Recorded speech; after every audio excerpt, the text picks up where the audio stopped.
starting this one at the very idea of belief itself. What it means to trust something and how that quiet force shapes a life. Let your eyes close now and let your body sink a little deeper into wherever you're resting.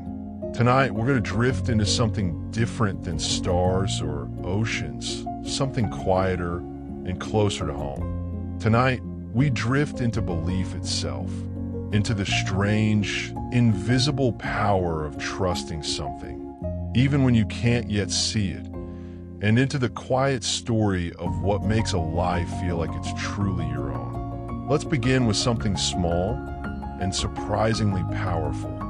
For a very long time, doctors and scientists have studied something called the placebo effect, the strange, well-documented fact that a person given a completely inactive treatment, a simple sugar pill with no medicine in it at all, will sometimes genuinely improve, simply because they believe they're being helped. It isn't imagination alone. Real, measurable changes happen in the body. Pain easing, symptoms softening, just from the quiet act of believing something will work. Rest a moment in that thought. Belief, on its own, gently shaping the body from the inside. Let's drift a little further towards something psychologists call self-efficacy. Researchers have found, again and again, that a person's belief in their own ability to accomplish something is one of the strongest predictors of whether they actually will. Not talent alone, not resources alone, simply, quietly, whether someone believes the effort is worth trying at all. As the inventor Henry Ford once put it, whether you think you can or think you can't, you're usually right. Let your breathing slow further. And let's drift towards something you may have felt yourself without ever naming it. Psychologists call it the self-fulfilling prophecy, the quiet tendency for a belief simply held strongly enough to shape the very outcome it expects. A student told they're gifted often begins working harder and rising to meet that belief. A person who expects rejection often behaves in ways, quite unconsciously, that invite it. Belief doesn't just observe the future. Sometimes, gently, it helps build it. Rest here a moment, and let's turn towards something a little different now. The question of whether we choose any of this at all.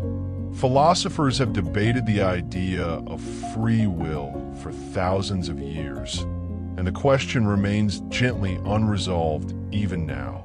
Some neuroscientists point to studies showing that certain brain activity related to a decision can be detected slightly before a person becomes consciously aware of choosing at all, raising a quiet, unsettling question: are we choosing our actions or simply narrating them after the fact?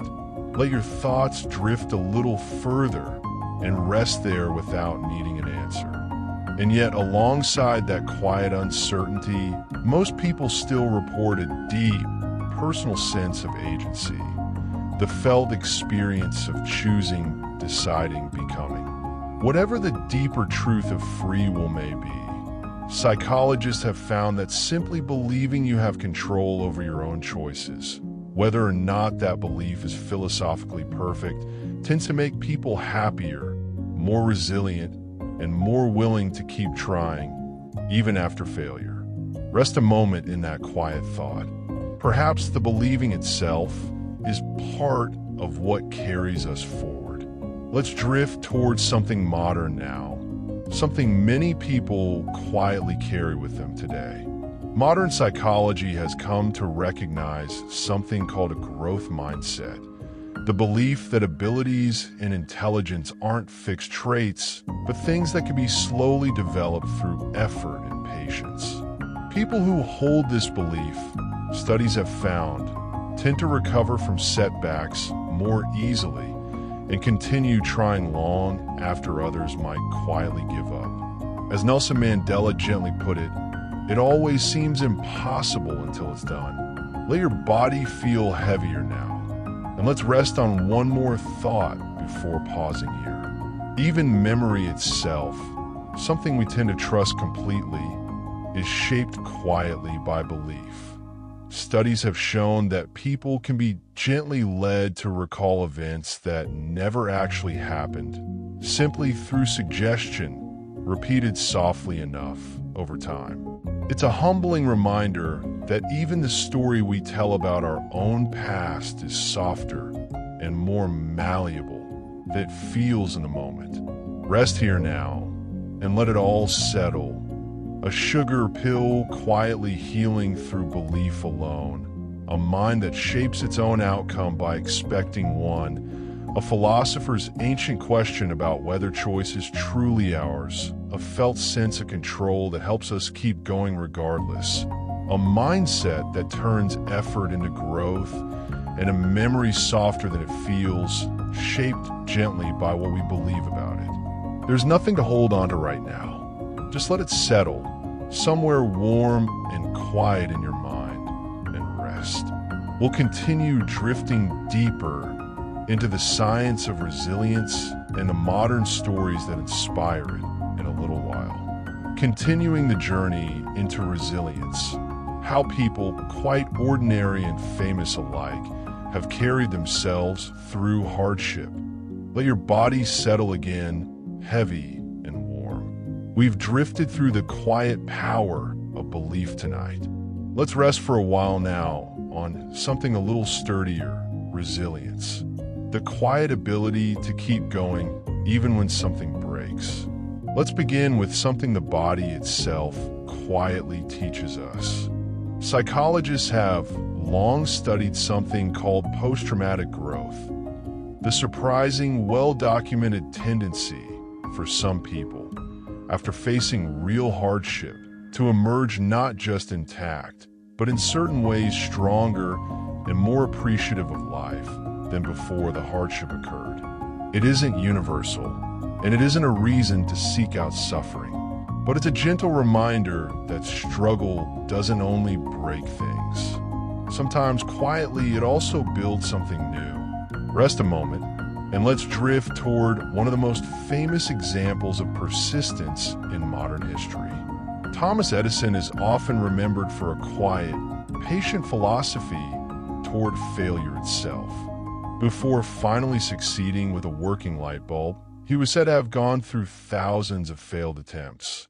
And rather than calling them failures, he reportedly described them instead as simply having found thousands of ways that wouldn't work. A small shift in language, but a large shift in how a person can carry disappointment forward. Let your breathing slow further, and let's drift towards something studied more recently in modern psychology labs. Researchers studying resilience have found that people who recover well from hardship often share a particular trait. Not the absence of fear or doubt, but simply the ability to keep taking small, forward steps despite it. Psychologists sometimes call this psychological flexibility, the quiet willingness to bend without breaking, adjusting your approach again and again, rather than holding rigidly to one plan that isn't working. Rest here a moment, and let's drift towards someone whose life became defined by exactly that kind of bending. Helen Keller, who lost both her sight and hearing as a very young child, went on to become one of the most influential writers and advocates of her time, learning to communicate through methods many believed impossible for someone in her circumstances. She once wrote something gentle and lasting, that although the world is full of suffering, it is also full of the overcoming of it. Let your thoughts drift a little further now towards something science has found about simple, everyday gratitude. Multiple studies have shown that people who regularly practice gratitude, simply noticing and naming small good things in their lives, tend to report higher levels of happiness and even better physical health than those who don't. It's a small, quiet habit, and yet consistently, across many different studies, it shows a real, measurable effect.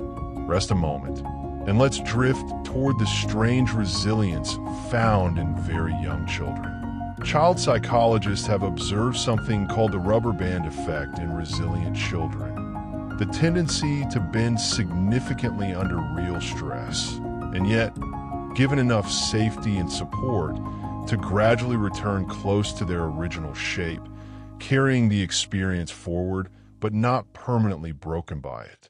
It's one of the clearer illustrations of just how much capacity for recovery humans naturally hold, even from a very young age.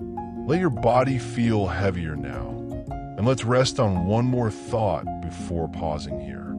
Viktor Frankl, a psychiatrist who survived some of the darkest circumstances imaginable during the Second World War, spent the rest of his life studying what allowed some people to endure such suffering while holding onto their sense of meaning. He came to believe that everything can be taken from a person but one thing, the last of the human freedoms, to choose one's attitude in any given set of circumstances. A quiet, hard-won belief carried forward from some of the darkest chapters of the last century.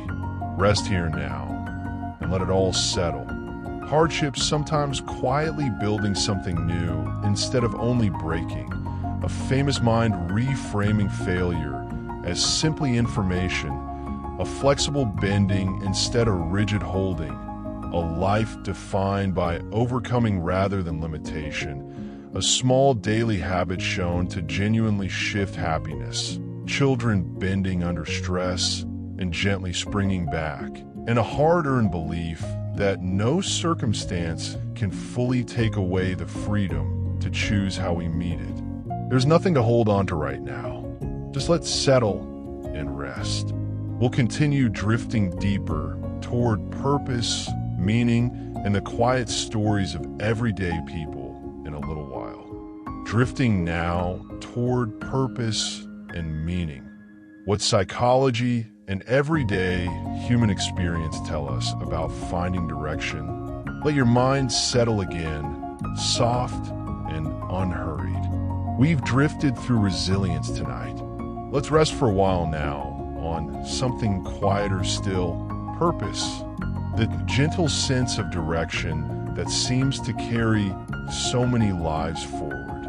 Let's begin with something researchers have studied carefully in people living unusually long, healthy lives.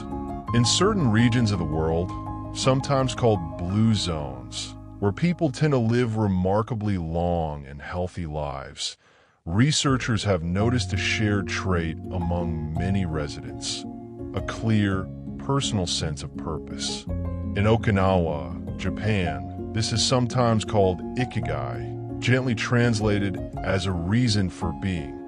Studies suggest that having this kind of clear purpose is associated with a longer, healthier life, quite apart from diet or exercise alone. Rest a moment, and let's drift towards something studied in workplaces and everyday routines. Psychologists have found that people who see their daily work as connected to something meaningful, rather than simply a series of isolated tasks, report significantly higher satisfaction and lower burnout, even when the work itself is difficult. It isn't the task that changes. It's the quiet story a person tells themselves about why the task matters. Let your breathing slow further, and let's drift towards something Viktor Frankl also came to believe alongside the freedom he wrote of before. Frankl proposed that meaning can be found in 3 different ways: through work or creating something of value, through loving another person deeply, and through the way a person chooses to carry unavoidable suffering. He believed that even in circumstances stripped of nearly everything else, a person could still choose the attitude they brought to their pain, and in that choice, quietly locate meaning. Rest here a moment in that gentle framework. Let's drift towards something more recent, studied by modern psychologists. Researchers studying happiness have found an important distinction between what they call hedonic well-being, the pleasure of a good meal or a fun evening, and eudaimonic well-being, the deeper satisfaction that comes from living in alignment with your own values and sense of purpose. Both matter, but studies suggest the second kind tends to sustain people through hardship far more reliably than the first. Let your thoughts drift a little further now toward the way small acts of kindness ripple outward. Studies on generosity have found something called the helper's high, a genuine, measurable rise in well-being experienced by people after helping someone else, sometimes even stronger than the boost they feel from spending money on themselves. And Frank, writing quietly from hiding during one of history's darkest chapters, once wrote that no one has ever become poor by giving. Rest a moment, and let's drift towards something studied in people nearing the end of their lives. A palliative care nurse named Bronnie Ware once gathered the most common regrets she heard from patients in their final days, and among the most frequent was a simple, quiet wish that they had lived a life true to themselves, rather than a life others expected of them. It's a gentle, sobering thread found again and again across many different lives near their very end. Let your body feel heavier now, and let's rest on one more thought before pausing here. The writer Mark Twain is often credited with observing that the two most important days in a person's life are the day they are born and the day they discover why. Whether or not every person ever fully answers that question, the simple act of searching for it, gently and patiently, seems to be part of what gives a life its shape. Rest here now and let it all settle. Communities living longer through a shared sense of purpose. Ordinary work made meaningful by the story we tell about it. Three quiet paths toward meaning even in suffering, a deeper well-being that sustains more than pleasure alone, a genuine lift felt through simple generosity, a common regret about living someone else's life instead of your own, and the patient, lifelong search for why. There's nothing to hold on to right now. Just let it settle and rest. We'll continue drifting deeper toward the science of habits, willpower, and quiet self-discipline in a little while.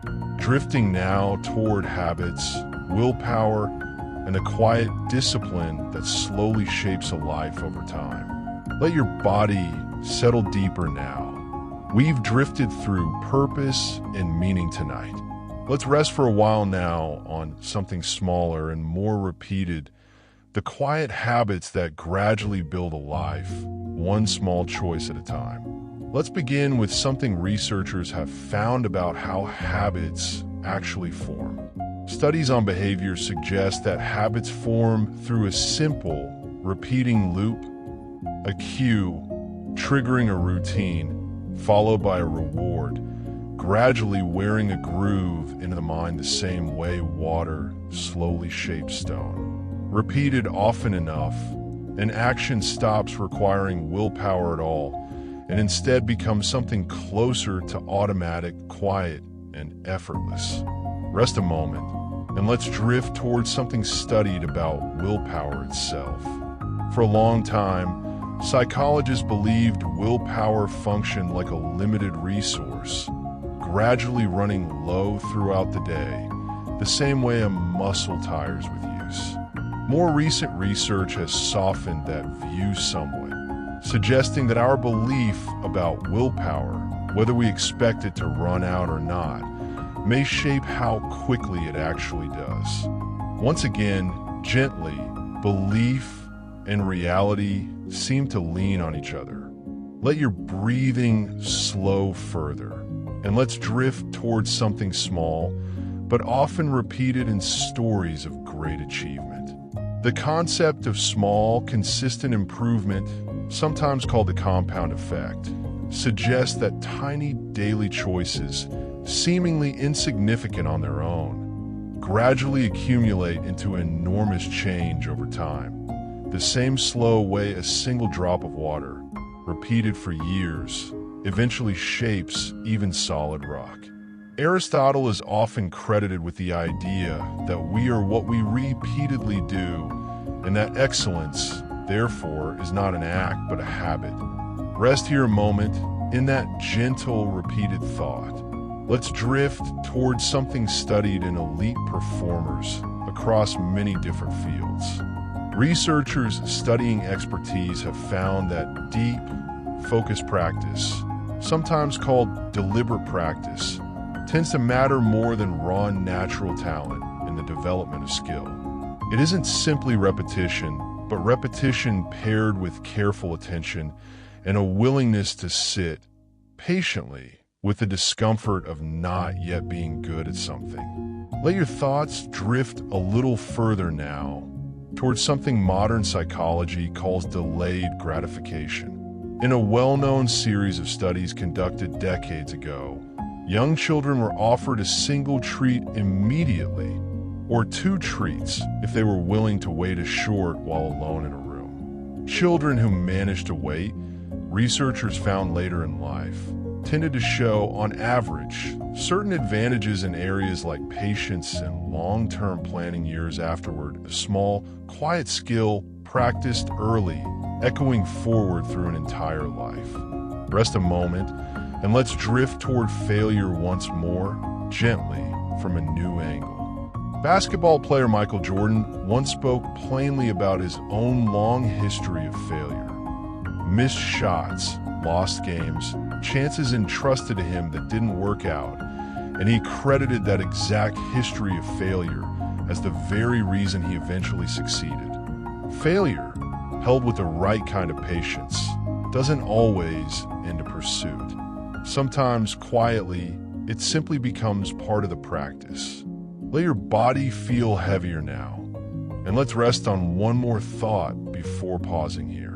Psychologists studying long-term achievement have identified something they call grit, a simple, sustained combination of passion and persistence toward a long-term goal, found repeatedly to matter as much or more than raw talent alone in predicting who ultimately succeeds at difficult long-term pursuits. Rest here now, and let it all settle. Habits worn gently into the mind through repetition, willpower shaped partly by what we believe about it, small daily choices compounding slowly into real change, deep practice maturing more than raw talent, patience in childhood echoing quietly in a later life, failure held patiently until it becomes practice, and a sustained mixture of passion and persistence carrying people the rest of the way. There's nothing to hold on to right now. Just let it settle and rest. We'll continue drifting deeper toward connection, love, and what psychology has learned about human relationships in a little while. Drifting now toward love, connection, and what research has quietly revealed about human relationships. Let your mind settle again, soft and unhurried. We've drifted through habits and quiet discipline tonight. Let's rest for a while now on something warmer, connection, the threads that quietly tie one life to another. Let's begin with one of the longest studies ever conducted on human happiness. For more than 80 years, researchers at Harvard have followed the same group of people from young adulthood all the way through old age, tracking what actually predicted a long, happy life. After decades of data, the clearest answer to emerge wasn't wealth or fame or even health habits alone. It was the quality of a person's close relationships. Warm, steady connection, more than almost anything else studied, quietly predicted a good life. Rest a moment, and let's drift towards something studied more specifically within those relationships. Relationship researchers have found that it isn't the presence or absence of conflict that predicts whether a relationship lasts, but rather how couples handle that conflict when it happens. Simple things like maintaining a ratio of far more positive interactions than negative ones, and responding gently when a partner reaches out for attention, however small the moment, tend to quietly predict lasting closeness. Let your breathing slow further, and let's drift towards something studied in the simple act of listening. Studies on communication have found that people consistently underestimate how much others enjoy simply being listened to. Deep, attentive listening without immediately offering advice or turning the conversation back to yourself is one of the most consistently appreciated and most rarely offered gifts one person can give another. Rest here a moment in that quiet, simple thought.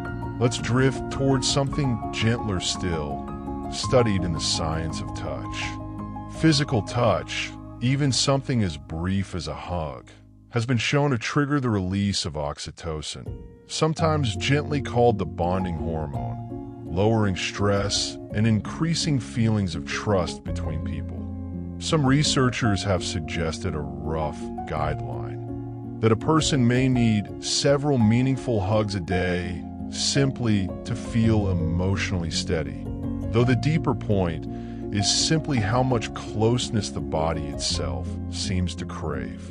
Let your thoughts drift a little further now towards something the poet Maya Angelou once wrote, gently capturing much of what research has since confirmed. She wrote that people will forget what you said and forget what you did, but they will never forget how you made them feel.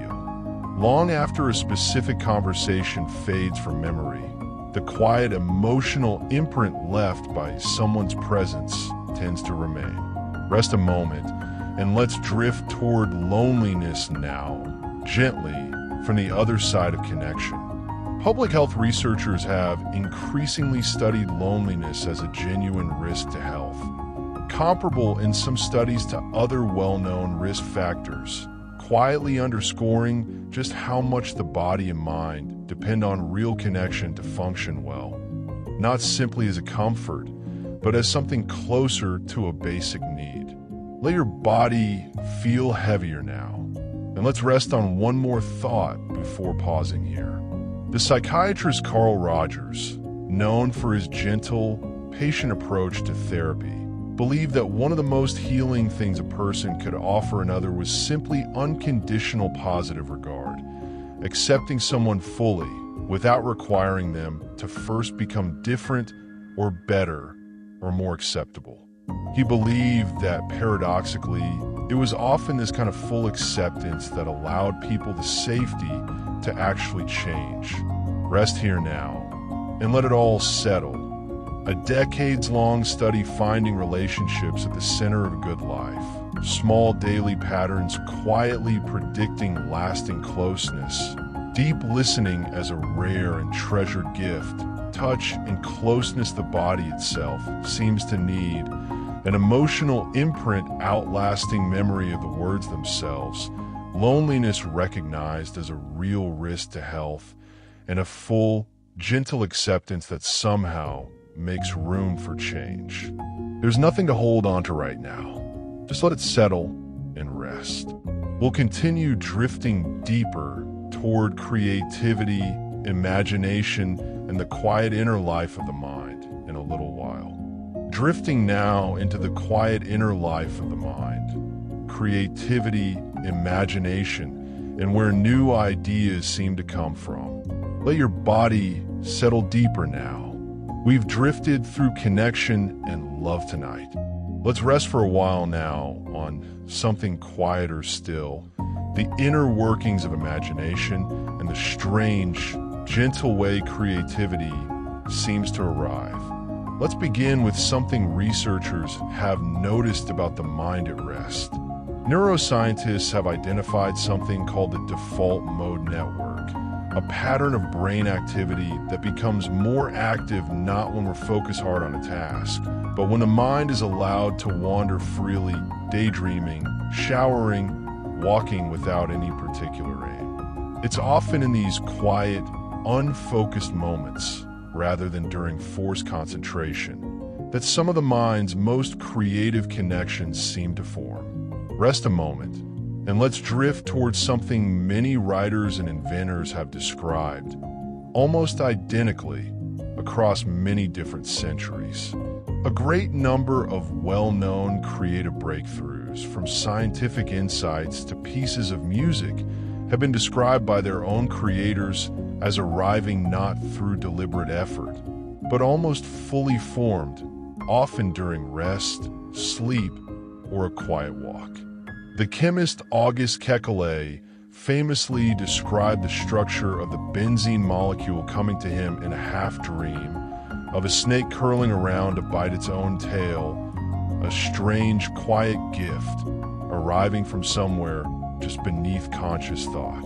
Let your breathing slow further, and let's drift towards something studied more formally in the psychology of creative work.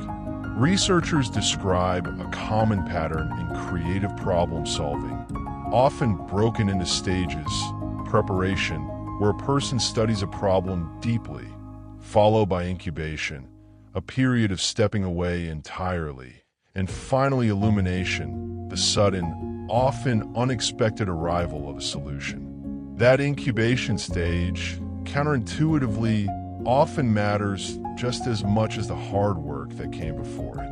Rest here a moment in that soft, patient rhythm. Let's drift towards something Albert Einstein once said, gently echoing much of what this research has since confirmed. Einstein once remarked that imagination is more important than knowledge, since knowledge is limited to all we currently know and understand, while imagination quietly points toward everything we might yet discover. Let your thoughts drift a little further now, towards something studied in the surprising link between constraint and creativity. Psychologists have found, somewhat counterintuitively, that having fewer resources or more limitations can sometimes increase creative output rather than reduce it, forcing the mind to search for unconventional solutions it might never have considered with unlimited options available. A quiet reminder that creativity often thrives not despite constraint, but because of it. Rest a moment, and let's drift toward the relationship between play and innovation. Studies on both children and adults have found a strong link between unstructured, playful exploration and later creative and problem-solving ability. Many major innovations throughout history, in fact, began not as serious pursuits at all, but as someone quietly, playfully wondering, what if, with no particular pressure toward a useful outcome. Let your body feel heavier now. And let's rest on one more thought before pausing here.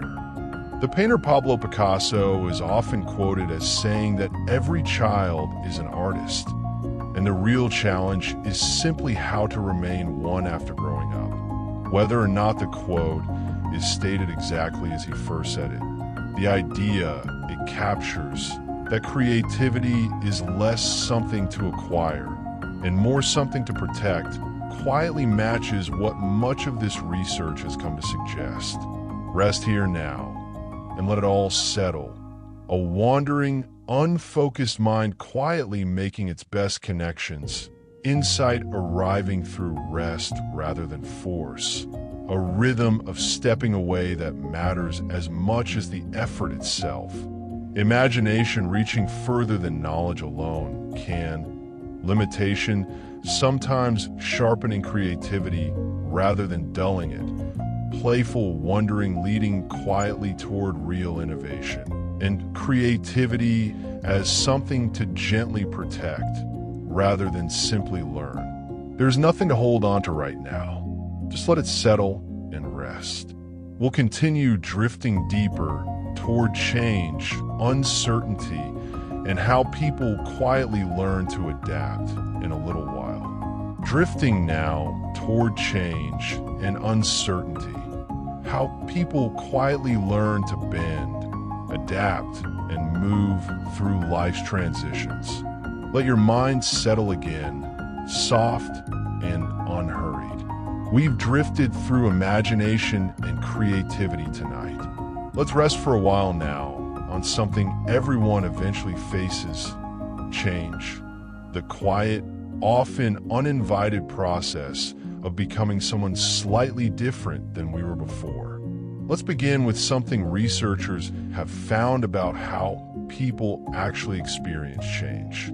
Psychologists studying major life transitions have found that people are remarkably poor at predicting how they'll feel after a big change, whether good or difficult, a pattern sometimes called affective forecasting error. We tend to overestimate both how happy a positive change will make us and how devastated a difficult one will leave us. In either case, underestimating our own quiet capacity to adjust. Rest a moment, and let's drift towards something called hedonic adaptation.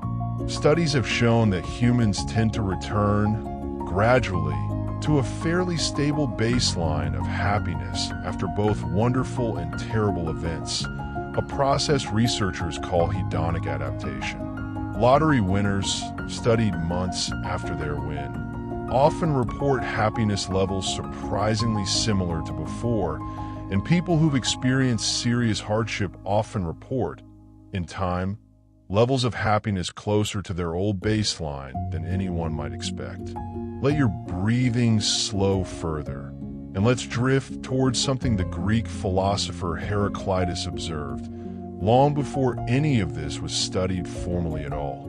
Heraclitus once wrote that no man ever steps in the same river twice, since it is not the same river, and he is not the same man. Change, he suggested, isn't a disruption to an otherwise still existence. It's simply the underlying nature of everything, including ourselves. Rest here a moment in that old, patient observation. Let's drift towards something studied more specifically in how people cope with uncertainty. Researchers have found that tolerance for uncertainty, the ability to sit calmly with not yet knowing an outcome, varies significantly between people and can be gently strengthened over time, much like a skill. People who develop stronger uncertainty tolerance tend to report less anxiety, even while facing the exact same uncertain circumstances as someone else. Let your thoughts drift a little further now towards something studied in people who've undergone dramatic career or life changes later than expected. Career researchers have found that many people who make significant life changes relatively late, switching careers, returning to school, beginning entirely new pursuits in their 40s, 50s, or beyond, report high levels of satisfaction, often specifically because the change was chosen deliberately rather than simply inherited from an earlier version of themselves. Rest a moment, and let's drift towards something the naturalist Charles Darwin is sometimes credited with observing, about which species tend to survive change. Though often paraphrased loosely from his original writing, the idea frequently attributed to Darwin holds that it is not the strongest or the most intelligent who survive, but those most responsive to change. Adaptability, more than raw strength, tends to be what carries a species or a person through shifting circumstances. Let your body feel heavier now, and let's rest on one more thought before pausing here. Psychologists studying resilience through change have found that people who maintain a small, stable set of core routines, even amid larger upheaval, tend to feel steadier throughout the transition. Change doesn't have to mean everything shifting at once. Sometimes quietly, keeping just one or two small anchors in place is enough to make the rest of the change feel survivable. Rest here now and let it all settle. Our own poor predictions about how change will actually feel, a quiet return to baseline happiness after both triumph and hardship, an old philosopher noticing that nothing, including ourselves, ever stays the same, a tolerance for uncertainty that can be gently strengthened over time, deliberate late-life change often bringing deep satisfaction, adaptability maturing more than raw strength, and small, steady anchors making even large change feel survivable. There's nothing to hold on to right now. Just let it settle and rest. We'll continue drifting deeper toward gratitude, presence, and the quiet art of living in the current moment in a little while. Drifting now into presence, the quiet art of resting in the current moment rather than the past or the future. Let your body settle deeper now. We've drifted through change and adaptation tonight. Let's rest for a while now on something simpler and closer than either the past or the future. Presence. The quiet skill of simply being here, now, without reaching elsewhere. Let's begin with something researchers discovered almost by accident, using a simple phone app. A well-known study once used random phone check-ins to ask thousands of people throughout their ordinary days what they were doing and whether their mind was wandering to something else at that moment. The findings were gentle but striking. People's minds wandered nearly half the time, and notably, they tended to report feeling less happy during those wandering moments, even when the thing they were doing was pleasant. A wandering mind, the researchers concluded, is often an unhappy one. Rest a moment, and let's drift towards something studied in the practice of mindfulness itself. Multiple studies have shown that mindfulness, the simple, repeated practice of gently returning attention to the present moment, is associated with reduced anxiety, improved focus, and even measurable changes in brain structure over time, particularly in areas related to emotional regulation. Not a single dramatic shift, but a slow, patient reshaping built through quiet repetition. Let your breathing slow further, and let's drift towards something the writer Eckhart Tolle has written about at length. Tolle has suggested that most human suffering comes not from the present moment itself, which is rarely as unbearable as it seems, but from the mind's habit of dwelling on the past or anxiously projecting into the future. The present moment, he suggests, is nearly always more manageable than the story the mind tells about it. Rest here a moment in that quiet, simple observation. Let's drift towards something studied about gratitude and presence together.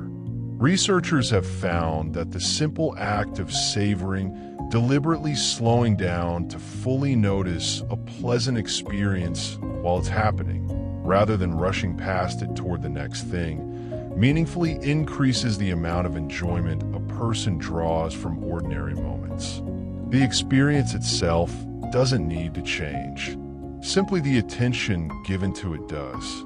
Let your thoughts drift a little further now towards something studied in Buddhist psychology long before modern research existed to confirm it. Long before contemporary studies on mindfulness, Buddhist teachings describe something remarkably similar.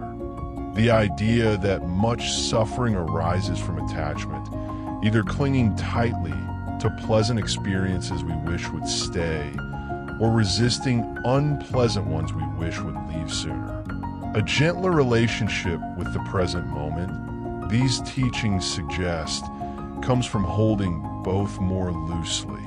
Rest a moment, and let's drift towards something the poet Rumi wrote centuries ago, gently echoing that same idea. Rumi once wrote that the wound is the place where the light enters you, a quiet suggestion that even difficulty, held with enough presence and openness, can become a doorway rather than only an obstacle. Let your body feel heavier now, and let's rest on one more thought before pausing here. Modern researchers studying well-being have found that even brief moments of presence, a few conscious breaths, a short pause to notice one's surroundings fully, can meaningfully shift a person's stress levels in the moment, even without any larger life circumstances changing at all. Presence, it turns out, doesn't require an empty schedule or a retreat into nature. It can be practiced quietly in the middle of an ordinary day. Rest here and now, and let it all settle. A wandering mind quietly found to be a less happy one. Mindfulness slowly reshaping the brain through simple repetition, suffering often located more in thought than in the moment itself, savoring deepening the enjoyment already present in ordinary things, ancient teachings on loosening our grip on both pleasure and pain, a wound described gently as a doorway for light, and presence, quietly available, even in the middle of an unremarkable afternoon. There's nothing to hold on to right now. Just let it settle and rest. We'll continue drifting deeper toward courage, fear, and how people learn to act despite uncertainty in a little while. Let your mind settle again, soft and unhurried. We've drifted through presence and stillness tonight. Let's rest for a while now on something a little braver, courage. The quiet act of moving forward, even when fear hasn't fully left the room. Let's begin with something researchers have found about the true nature of courage itself. Psychologists studying fear and bravery have found something simple, but often misunderstood. Courage isn't the absence of fear at all, but the willingness to act despite it. Neurologically, the same physical sensations, a racing heart, tightened breathing, arise whether a person feels excited or afraid. Some studies suggest that simply relabeling those sensations, from I am afraid to I am excited, can shift how a person performs under pressure, since the body, in many ways, can't fully tell the difference. Rest a moment, and let's drift towards something the author Nelson Mandela wrote, having lived through decades of real, sustained fear himself. Mandela once wrote that he learned courage was not the absence of fear, but the triumph over it, and that the brave man is not the one who does not feel afraid, but the one who conquers that fear. Let your breathing slow further, and let's drift towards something studied in the psychology of avoidance. Researchers studying anxiety disorders have found that avoiding a feared situation almost always provides short-term relief, but tends to strengthen the fear over time, while gradually, gently facing a feared situation in small, manageable steps tends to weaken it instead. It's a pattern that runs counter to instinct, since the very thing that feels safest in the moment is often what keeps the fear alive longest. Rest here a moment in that quiet, counterintuitive truth. Let's drift towards something studied in people who've made difficult, values-driven choices under real pressure. Researchers studying moral courage, the willingness to act rightly even at real personal cost, have found that people who've rehearsed a decision mentally beforehand, imagining themselves acting according to their values in a difficult moment, are measurably more likely to actually follow through when that moment arrives. Let your thoughts drift a little further now towards something the poet and civil rights figure Maya Angelou also wrote about directly. Angelou described courage as the most important of all the virtues, since without it, one cannot practice any other virtue consistently. Kindness, honesty, patience, she suggested, all eventually require a small, quiet act of courage to actually carry out. Rest a moment, and let's drift towards something studied in what researchers call the courage of ordinary people. Historical studies of individuals who sheltered others during moments of great danger, including many who protected strangers during the Second World War at enormous personal risk, have found that most describe themselves, afterward, not as exceptional or unusually brave, but simply as people who did what seemed like the obvious, necessary thing at the time. Courage, in many of these accounts, looked less like a dramatic feeling and more like a quiet, almost unremarkable decision. Let your body feel heavier now, and let's rest on one more thought before pausing here.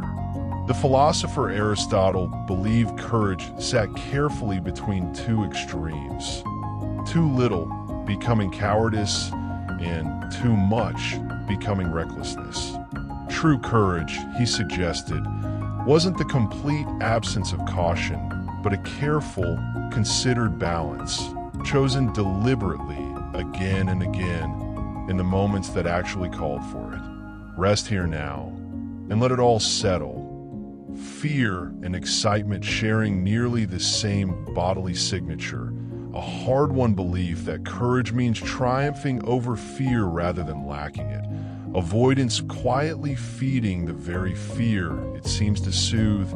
Mental rehearsal helping values hold firm under real pressure.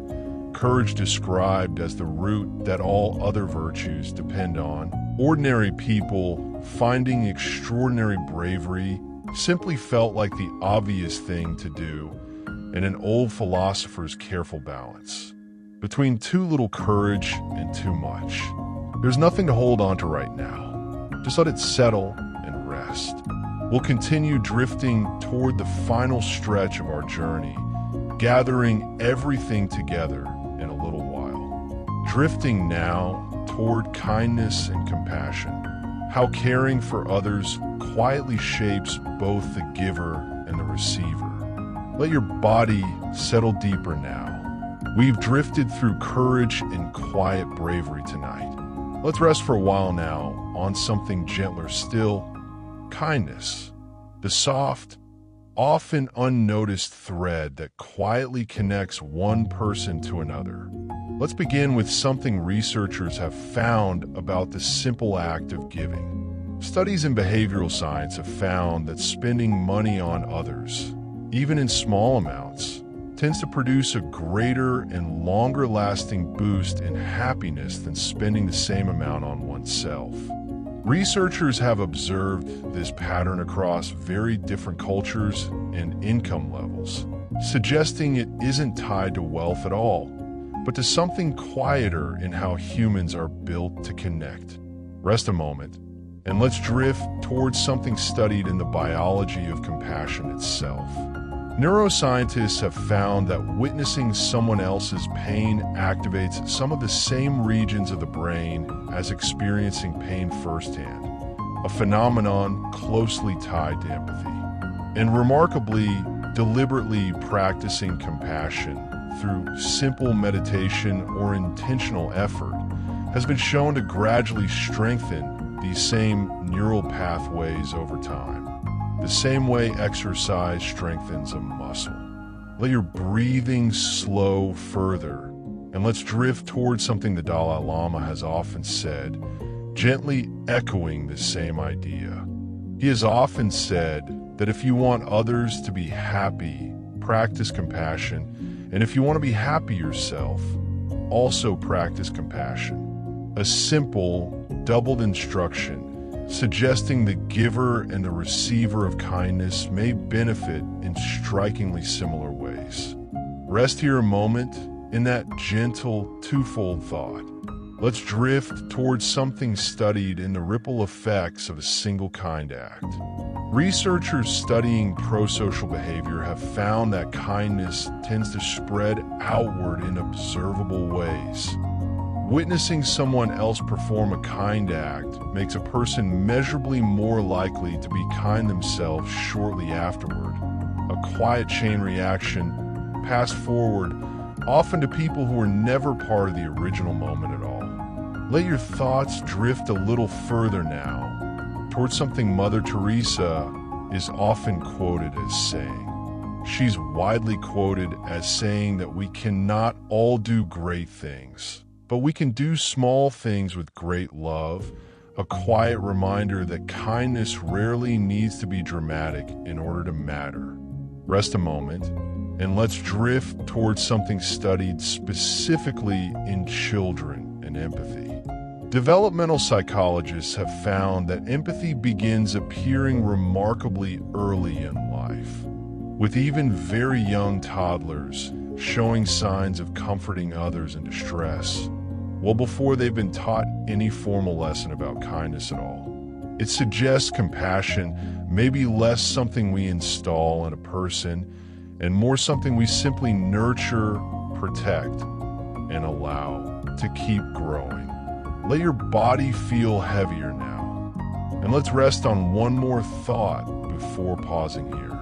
The writer Fred Rogers, known for his gentle work with children, once recalled advice his mother gave him during frightening news events as a child: to look for the helpers, because there would always be people helping.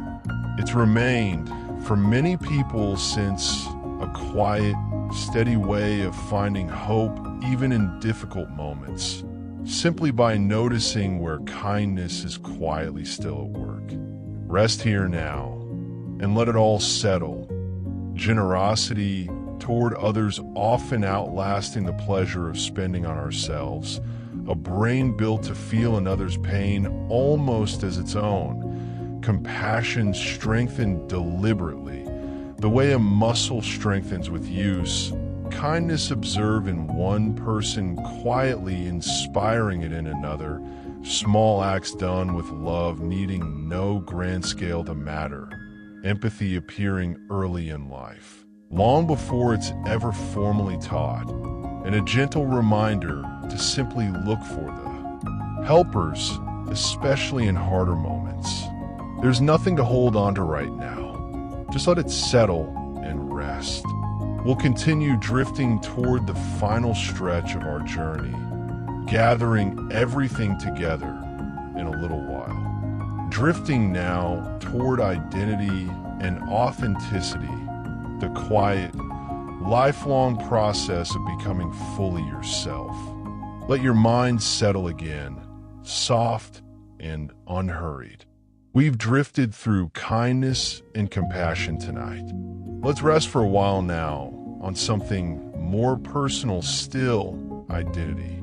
The quiet, ongoing process of becoming and accepting exactly who you are.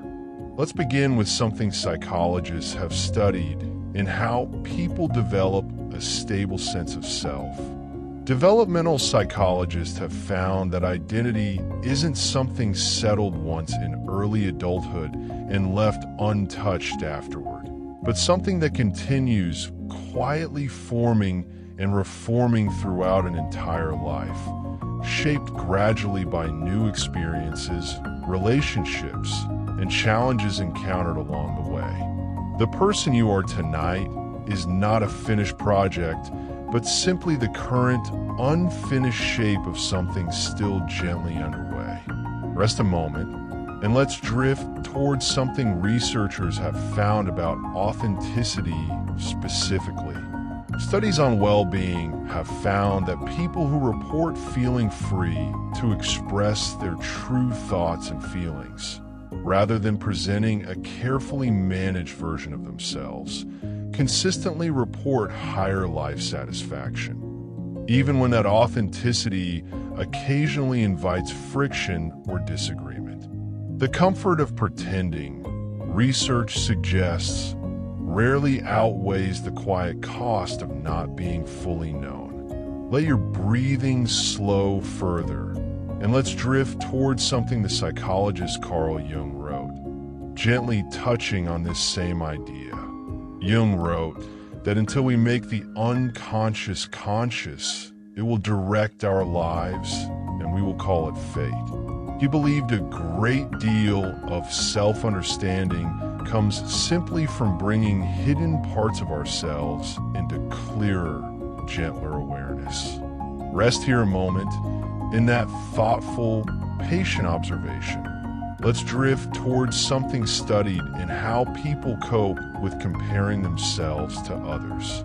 Researchers studying social comparison have found that people who frequently compare themselves to others, particularly through curated images of other people's lives, tend to report lower self-esteem and higher anxiety, regardless of their own actual circumstances. The comparison itself, more than any real deficiency, tends to be the source of the discomfort. Let your thoughts drift a little further now towards something the writer Ralph Waldo Emerson wrote about this very tendency. Emerson wrote that envy is ignorance and imitation is suicide, urging instead that each person must take himself, for better or worse, as his portion, since the world has never had and never will have quite the same combination again. Rest a moment, and let's drift toward something studied in the psychology of self-compassion. Researchers have found that self-compassion, treating yourself with the same gentleness you might offer a close friend during a difficult moment, is linked to greater emotional resilience and lower anxiety than harsh self-criticism. Even though many people mistakenly believe self-criticism is what keeps them disciplined and motivated. Let your body feel heavier now, and let's rest on one more thought before pausing here. The theologian and writer Thomas Merton wrote that many people spend their whole lives climbing the ladder of success, only to discover, once they reach the top, that the ladder was leaning against the wrong wall. Identity, he suggested, is something worth quietly examining honestly, long before arriving somewhere and finding it wasn't the place you actually meant to be. Rest here now and let it all settle. Identity continuing to form gently across an entire lifetime. Authenticity outweighing the quiet cost of pretending. Hidden parts of ourselves growing clearer through patient awareness. Comparison quietly manufacturing discomfort more than real circumstance does. A reminder that no one else has ever held quite your same combination. Self-compassion proving sturdier than harsh self-criticism, and the gentle caution to check, early, that the ladder is leaning against the right wall. There's nothing to hold on to right now. Just let it settle and rest. We'll continue drifting toward the final stretch of our journey, gathering everything together in a little while. Drifting now toward legacy and mortality, how an awareness of time's limits often deepens rather than diminishes a life. Let your body settle deeper now. We've drifted through identity and authenticity tonight. Let's rest for a while now on something quieter and further out. Legacy. What remains gently after a single life has passed, and how thinking about that end often changes how we live before it. Let's begin with something researchers have found about mortality awareness itself.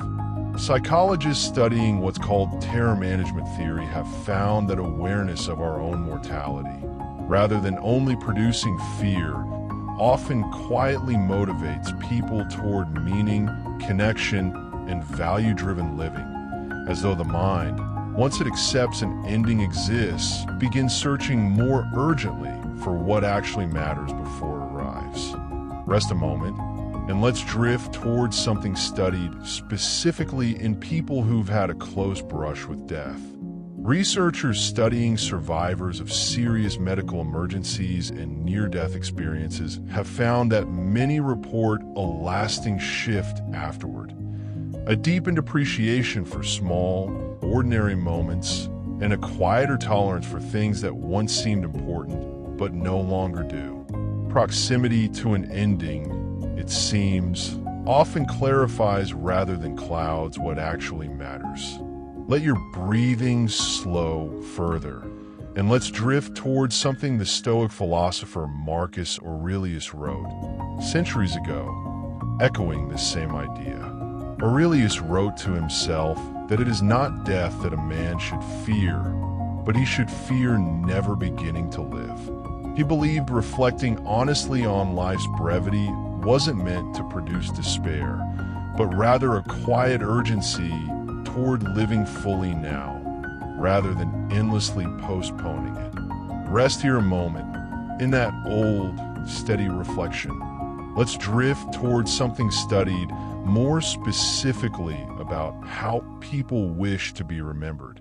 Researchers studying legacy motivation have found that as people age, many shift their focus away from personal achievement and toward what psychologists call generativity, the desire to contribute to, guide, or leave something meaningful behind for a younger generation, whether through mentorship, creative work, or simply the quiet example of a life well lived. Let your thoughts drift a little further now towards something the philosopher and writer Seneca wrote about the length of life itself. Seneca argued that life is not short, as many people complain, but that people often waste so much of it that it merely seems that way. It is not that we have too little time, he suggested, but that we squander so much of what we're given. Rest a moment, and let's drift toward something studied and people asked directly what actually made their life feel worthwhile in the end. When researchers have asked older adults near the natural end of long lives what gave their life meaning in retrospect, the answers rarely centered on achievements, income, or status. Far more often, people pointed toward relationships, moments of connection, and instances where they'd shown up fully for someone else. Let your body feel heavier now, and let's rest on one more thought before pausing here. The physicist Richard Feynman, known for his sharp scientific mind, was also known for a simple, quiet philosophy toward life's end, that the pleasure of finding things out, of curiosity itself, was worth pursuing simply for its own sake, regardless of how much time remained to enjoy it. A life doesn't require infinite time to be worth fully living. It simply requires attention, given honestly while the time lasts. Rest here now, and let it all settle. An awareness of mortality quietly pointing us toward meaning rather than only fear. Near-death experiences deepening appreciation for ordinary moments, an old philosopher's caution to fear an unlived life more than death itself, a later life shift toward leaving something meaningful behind, a reminder that life often only feels short because so much of it goes unused. Elders recalling relationships and connection far more than achievement and a quiet philosophy that curiosity and attention are worth the pursuit, regardless of how much time is left. There's nothing to hold on to right now. Just let it settle and rest. We'll begin gathering everything together now, drifting gently toward the close of our journey, bringing this whole journey home now, circling back gently through everything we've explored about belief, resilience, and what makes a life feel truly lived. Let your body settle one final time tonight. Heavy, warm still. We've drifted so far already through belief and resilience, purpose, habits, love, imagination, change, presence, courage, kindness, identity, and finally, the quiet awareness of life's own limits. Let's gather it all now, gently, before resting completely. Let's begin with something quiet, tying much of tonight's journey together. Psychologists studying well-being across an entire lifetime have found that no single trait, belief, or habit determines a good life on its own. Rather, it tends to be the slow accumulation of many small things. A little courage here, a little kindness there, moments of presence, seasons of resilience, held together gently by an ongoing, evolving sense of who a person is becoming. A life, much like a mosaic, made whole not by one piece, but by all of them together. Rest a moment, and let's drift towards something the writer C.S. Lewis wrote, gently touching this same idea. Lewis wrote that you can't go back and change the beginning, but you can start where you are and change the ending. Whatever shape a life has taken so far, tonight, this moment, remains available to shape whatever comes next. Let your breathing slow further, and let's drift towards something studied in the psychology of hope itself. Researchers studying hope, distinct from simple optimism, have found that it consists of two connected parts: believing a better outcome is possible, and believing you have some pathway, however small, toward reaching it. Hope, studied this way, isn't passive wishing at all, but a quiet, active belief that effort still matters. Rest here a moment in that steady, hopeful thought. Let's drift towards something the poet Emily Dickinson wrote, capturing something similar in gentler language. Dickinson wrote that hope is the thing with feathers that perches in the soul and sings the tune without the words and never stops at all. A small, persistent, wordless kind of music, she suggested, quietly present in every person, even through the hardest seasons. Let your thoughts drift a little further now toward one final, gentle thought about free will itself, returning to where we began tonight. Whatever the deeper philosophical truth about free will may be, and whether every choice is fully our own or gently shaped by forces beneath our awareness, most people who study this question closely arrive at a similar, practical conclusion: that living as though our choices matter, tending carefully to the life in front of us, tends to produce better, richer lives than living as though nothing we do makes any difference at all.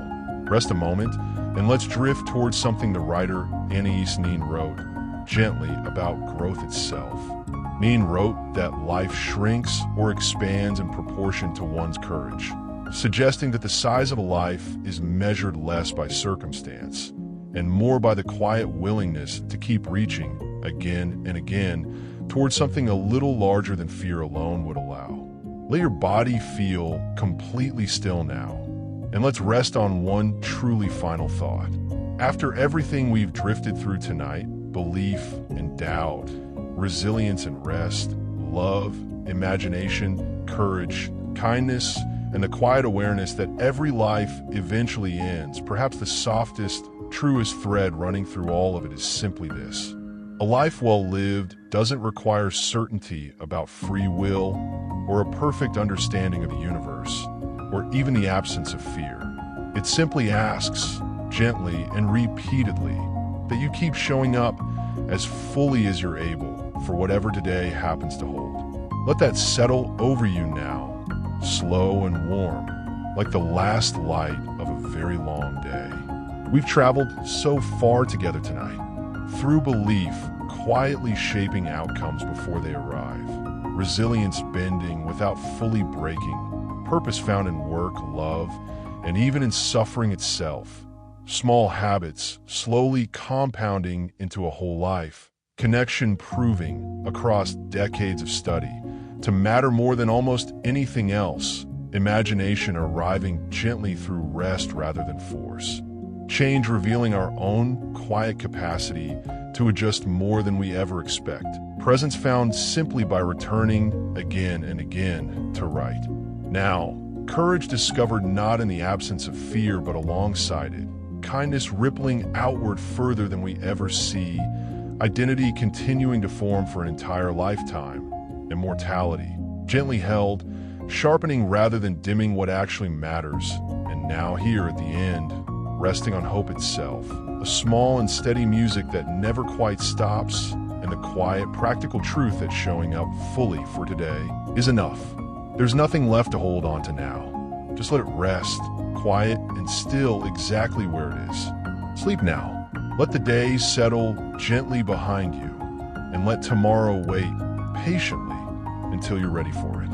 Don't forget to like and subscribe for more facts about anything you can think of. Thank you for listening, and good night.